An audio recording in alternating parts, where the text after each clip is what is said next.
I touch on all the nerddoms. I've got the Doctor Who, I got the Buffy, I've got the Turtles, I've got the Joker, I got the comic books. I've got it all covered. Got all? Not lots of it. Yeah. Okay. Issue 108. Wow. And it's just going to be a 20-minute conversation. So 108. Have you done a whole 108 of them? Uh-huh. Okay.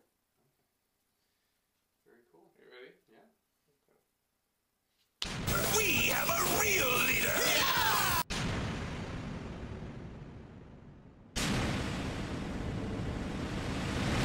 It's your boys and I am Jay, we shut it down, man, a comic book look, invading your town, keep it comics, and let the beer flow, be so global, since our premiere show, Riverdale Studios on fire, we don't know where to park, technology and booze, it's like we're rolling out like Tony Stark, Skylar, Tom and John, we the bestest, swag so villainous, so please arrest us.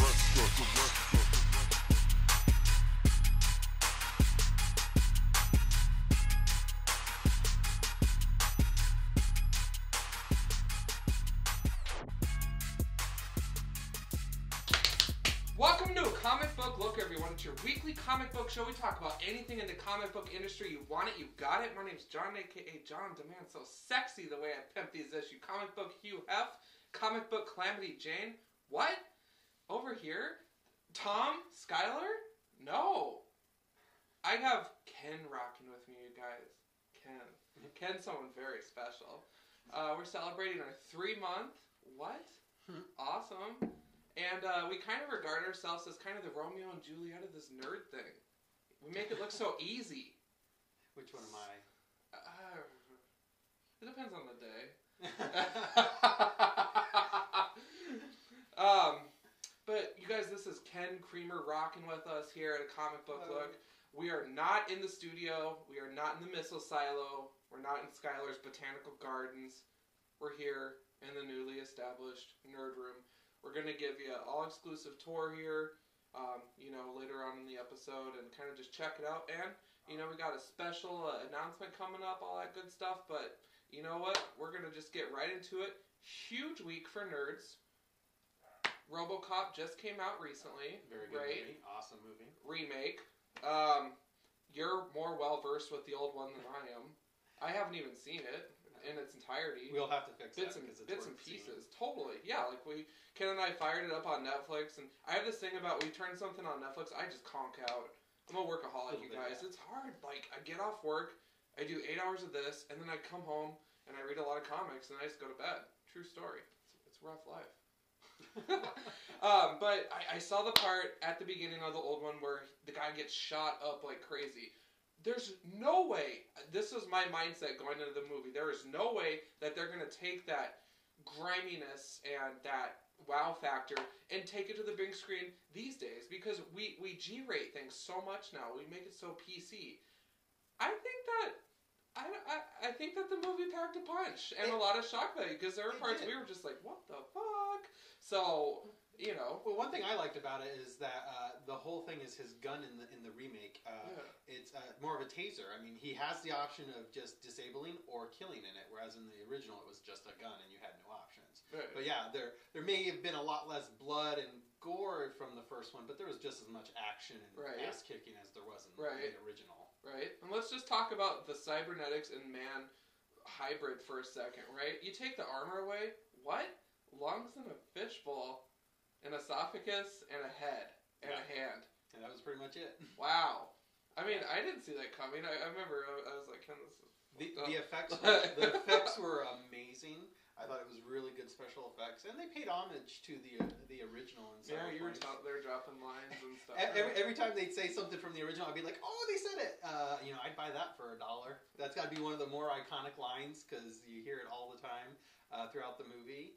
And they threw that in there. It was a nice little touch. Yeah, I can't tell you enough.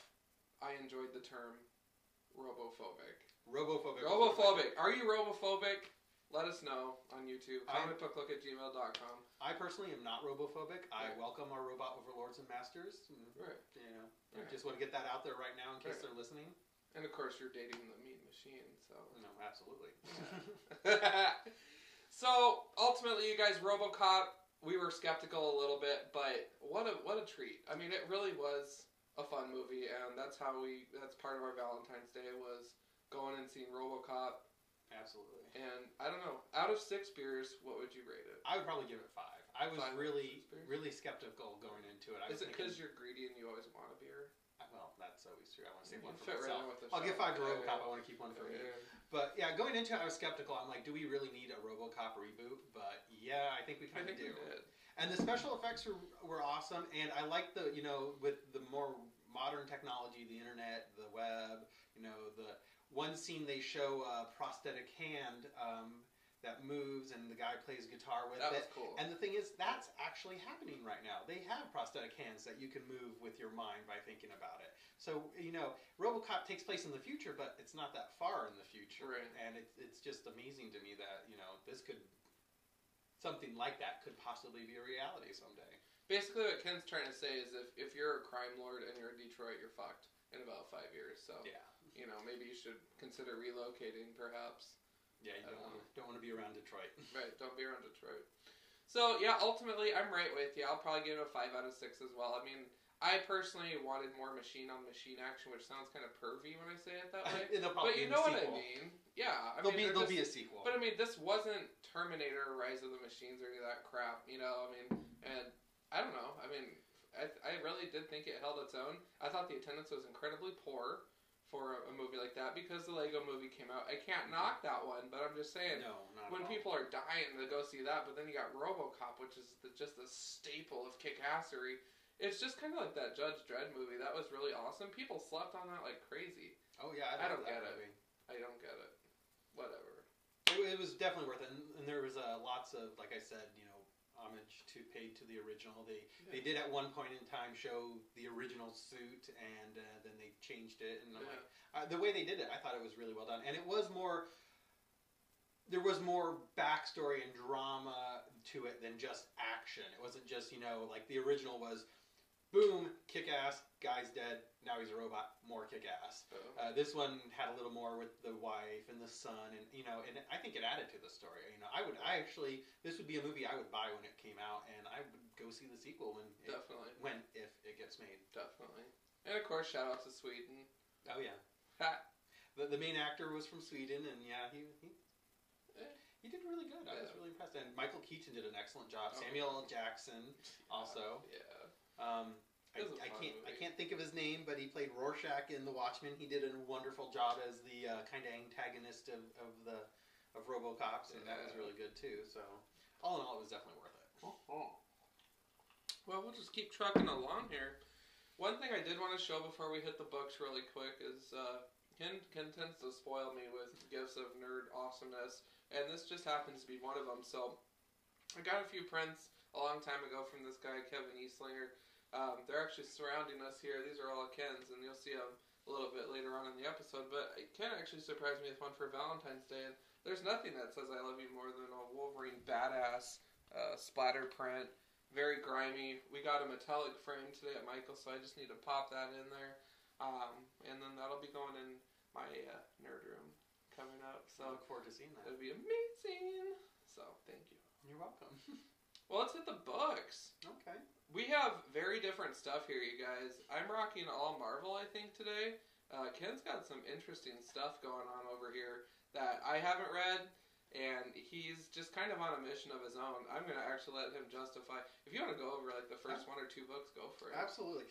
My take on it is I'm fairly new to the comic book collecting world. I had some from when I was in high school and stuff, but John's kind of reintroduced me to it. And I like getting the older kind of random ones. And because you never know what you're going to get, and some of them are just really cool. And the first one I have here is, it's unfortunately I don't have all of them, and I'm going to be on a mission to get all of them. It's called Mighty Tiny. This is number 2 of 5. It was a 5-issue miniseries. It was released by Antarctic Press, which the neat thing about that is the artist Ben Dunn actually started that so he could self-publish. Nice. And he actually went on to work with Marvel, and he was a big driving force behind the Marvel manga series that they did. Cool. So, and it's really awesome because the whole premise of it is basically mouse marines. It's mice fighting a battle in like World War II. It's actually I haven't had a chance to read the whole thing just because I'd like to get number 1 and start at the beginning. But from what I have seen on it, it's pretty freaking badass. You've got guns, you've got bombs, they're flying ships, they're dressed in their little uniforms. I just think it's adorable. Yeah. Mice Marines, and I just like the old-timey kind of feel from it. It's from 1990, so it's it's fairly aged. It's aged well, 24 years. But I thought this was really fun. And the neat thing is he also went on and did I haven't read any of these, but he went on to do Ninja High School. And so he illustrated those as well, and I'm kind of looking forward to getting into some of those and reading more of them. I like his style, the kind of more, I don't know, what 50-ish style kind of drawings. I like the classic looks there. And so I really want to read more of him, and I'd love to be able to get through the rest of them, 1, 3, 4, and 5. Nice. And I don't know, just kind of, you should tell them about your purchasing power. Good Lord. What I like to do is you can go on Amazon, surprisingly, and there are dealers out there who have extra stock left over from like the 90s, and for $10 you can get 20 comics. Yeah. I'm like, 50 cents a piece, that's not bad. No. And you can order a couple of them at a time. So, I wound up buying 80 comics for $40 because it's a little treat for myself, and I've been looking through, and there are just some really, really cool ones in there. I see. So I'm slowly getting them added into my database of the ones I have. Nice. Now, did you want me to go into the other one as well? Totally. The other one I haven't actually read it, but one of the reasons I love it is just the cover alone. It's Protectors, Bloody Monday. It's number 5 by Malibu Comics. And the thing I love about it, I don't know if you can see it, but there's a bullet hole that goes all the way through the entire issue. Which is pretty sweet. Which I thought was pretty dang cool. When I first saw it, I was like, wait, what's wrong with it? And then I'm like, oh, it's supposed to be that way. I love covers. That's one of the main things I do when I'm a collector. It's not so much about the story, unless I can get one, start a story at the beginning and go all the way through it. I like to have all the backstory.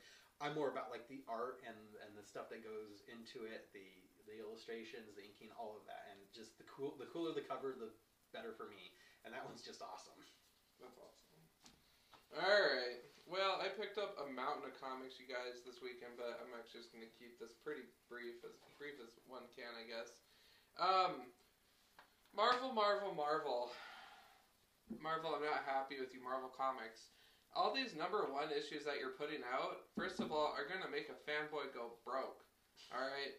Because you should see it. They have inserts of all these number 1s coming out in March, and it's like 4 every week. And they're rebooting everything. Like, they restarted their series like a year ago, and they're going to start over again. So how many number 1s does a brother really need in a collection? You know what I mean? Seems a little greedy. It seems a little greedy. Well, let's talk about greedy and how not greedy She-Hulk is. Issue number 1 of She-Hulk, you guys. This book wasn't bad. The problem I have with it is that I don't know the character at all. I know that she subbed for the Thing in Fantastic Four for a while. She's an Avenger, and she's the Hulk's cousin. Other than that, I don't know too much about She-Hulk as a character at all. I got it because I was curious. I read it. It was cool. I'm done.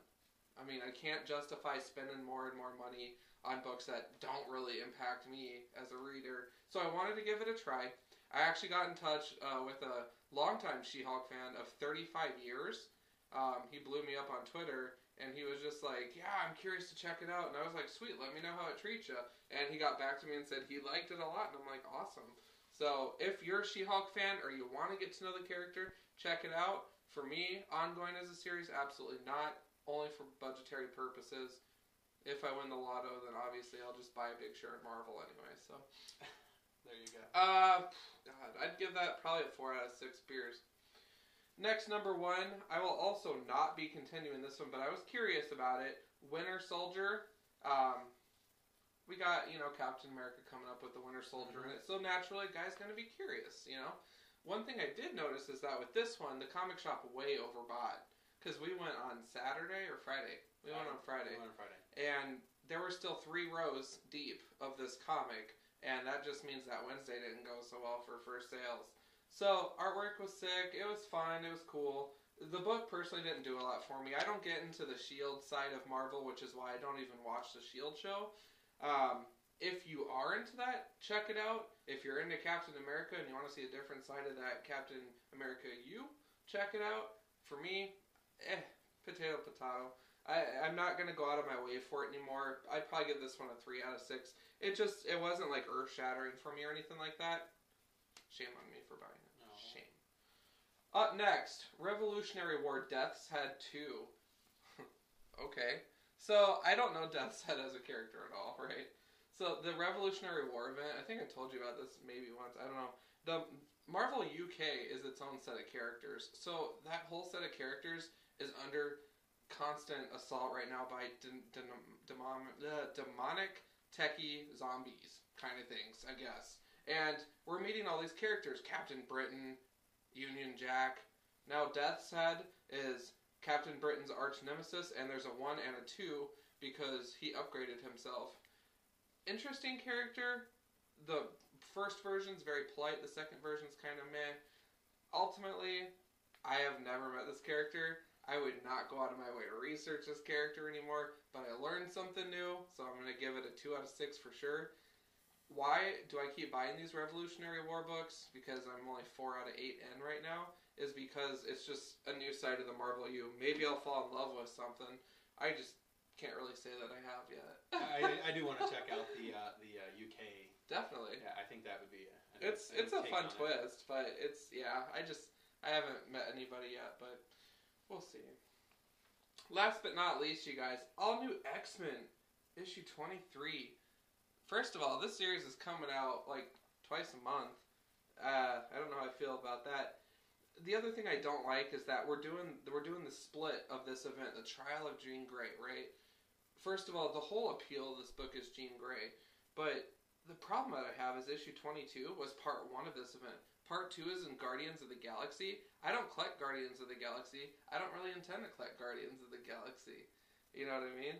So, when you're making people go out and have to buy these other titles just to get a piece of the story, I'm just going to shrug it off from now on and be like, cool, I'll just get the gist of it from the summary, thanks. I would just say greedy again. Yeah, it's just typical Marvel, and now that's not to say I'm knocking Marvel's politics. This book, though, I cannot knock this. You got everybody in here, you guys. Guardians of the Galaxy makes a cameo in here. The Starjammers, along with Cyclops' dad. The original 5 X-Men. The Shi'ar Imperial Guard. Whoa, it's like Mardi Gras in a space glass. It's awesome. Like, it was a great issue, all in all. I wish that they wouldn't have split it up, but ultimately, I really did enjoy it, and I'm just loving having the original 5 X-Men in the present. It's very interesting, but, you know, we'll see how the book goes from there. It was a little stagnant for a while, I will tell you guys that. I was bitching about it a couple weeks ago. It's picking back up now, thankfully. This issue, I hope, does sell a lot, because it's a great issue, and I am curious to see how Jean will atone for sins of things that she hasn't even done yet as the Phoenix, because she's not of age yet. So, it's very interesting. A lot of Imperial Guard in there. Love it. Love it, love it, love it. This one definitely gets a 5 out of 6 beers for me, and that's a great way to end my comic week. I have a few more books that I'll review at a later time, but those were mine for today. Very strong week in comics. Sure had a bunch of them. Yes, I did. So, I don't know. In closing, Ken is hopefully going to be joining me on a little online ditty that I kind of wanted to do. Not about comic book. Well, there might be a little bit of those, but we might be doing a little mini series coming up, so you might be seeing a little bit more of Ken here, and he's awesome. So, yes, I am. I'm not going to lie. So we're modest too. We're thinking about it right now. I'm getting the material under my belt. I'm doing my research, but we're thinking about doing kind of a mini series of web podcast, vodcast, whatever you call them, YouTube show right here on this channel, and we're thinking about calling it a Doctor Who look. So, very excited about that. Haven't even started planning the show yet. I'm still watching the show like crazy. I'm on season 3 right now. I only started like a month and a half ago. Yeah, I think you're making good progress. You made it through season 2 in like just a week. Yeah, that was awesome. So season 3 is going to be a little longer. I think. Yeah, that one's dragging ass. Yeah. Season 4 though, it's good. So in all closing, in all seriousness for this week, you guys, great week in comics, a great week in the theater. some options out there. The trailers are sick. Oh, yeah. So that's fun. You see the movie posters lining up like crazy. Even if Spider-Man 2 sucks, it's still fun to go see another film. It's going to be the summer of Marvel. We'll definitely see how it goes. I hope that everybody had an awesome week out there. Valentine's Day, do what you love. We love comics. Do you still want to do the tour? Yeah. Oh, okay. I was going to do it at a different time. Look at that. Look at that. Announce that we're doing a show and he runs the place. What? Alright. I'm just kidding. Alright. I hope you guys had an awesome week, though, seriously. You guys know the drill is always keep it classy, keep it sassy, and keep it comics for sure, man. Keep it comics. Alright. You're funny. I thought you were going to do the tour, like, at the same time. Oh, no. Boom! You're on. Okay, I was waiting for the red light. Boom, Mike. Hey, do you want me to... Do I have to move closer, or is that You good? are perfect. Okay, well, this is my office. I'll give you a quick little tour. This is the outdoor area. We've got our TARDIS light, which you can't go wrong with. Mm-hmm. And then we have, this is actually chalkboard paint, so I will be able to write messages and things here at some point in time. Sweet. And over here we have our picture of CEO Grumpy Cat. Yes. I always feel like this belongs behind somebody's desk in an office. He just looks so regal and, like, business-like. Cute. What? Oh, okay. And then we come into the office. And we start over here. We have the Ninja Turtles. This is by Kevin Esslinger. Excellent artist. Recently introduced to me by John. And I must say, I have fallen in love with all of his stuff. And he does a really, really excellent job of, like, pop culture icons and putting a new kind of twist on them. And I really enjoy that. And then over here we have my... I call it my curio cabinet, but it's just an overglorified bookcase. But I have my little collectibles and my Doctor Who stuff. I got these collector cards for Christmas from John, and my Adiposts, and just all of my little collective stuff. And then we have some more artwork from Kevin. We've got the Daleks and the TARDIS. I just love this picture. I just love, like, the way it is dripping down. I think that's amazing. And then over here we've just got the computer set up and my TARDIS. Unfortunately, it is not bigger on the inside. And then we have the 11th Doctor's outfit, which will be in a glass case at some point, just because I think that'll be a nice way to display it. And then we have some more pictures that I got of the Joker and Harley Quinn. And yeah, that's pretty much it. And my comic book collection, which is a work in progress, is still in the process of being sorted and cataloged, and I have to put them in bags and etc. So I'm looking forward to doing that. Like I said, I'm fairly new to comic books, but I'm enjoying what I've been doing with them so far, and I've got some really neat ones. So I look forward to maybe being able to present again on the show in a future date. That was totally my fault. Guys, I'm a jerk. I'm sorry. Welcome to the world of modern technology. Yes. That's what happens. But yes. Yeah, this is my office/nerd room. I haven't come up with a really good name for it, but I'm thinking maybe the Terror Dome. Oh, but it's a work in progress. And it's awesome. I'm very happy with the way it turned out, considering 2 weeks ago it was nothing but cardboard boxes and garbage. It was basically just a big mess in here, but we got it cleaned up and painted, and it turned out really well. And I just want to say, this over here, my friend Brenda did this wonderful faux finish on the wall. I don't know if you can tell. You put a base coat on, and you just use shellac and some tissue paper, and it comes out really, really cool. It almost looks like leather. I love that. Oh, and can't forget the Buffy the Vampire Slayer autographed picture. What nerd room is complete without, Buffy? Oh. But yeah, that's pretty much it. I'm very happy with the way it turned out. All right. Thanks for coming.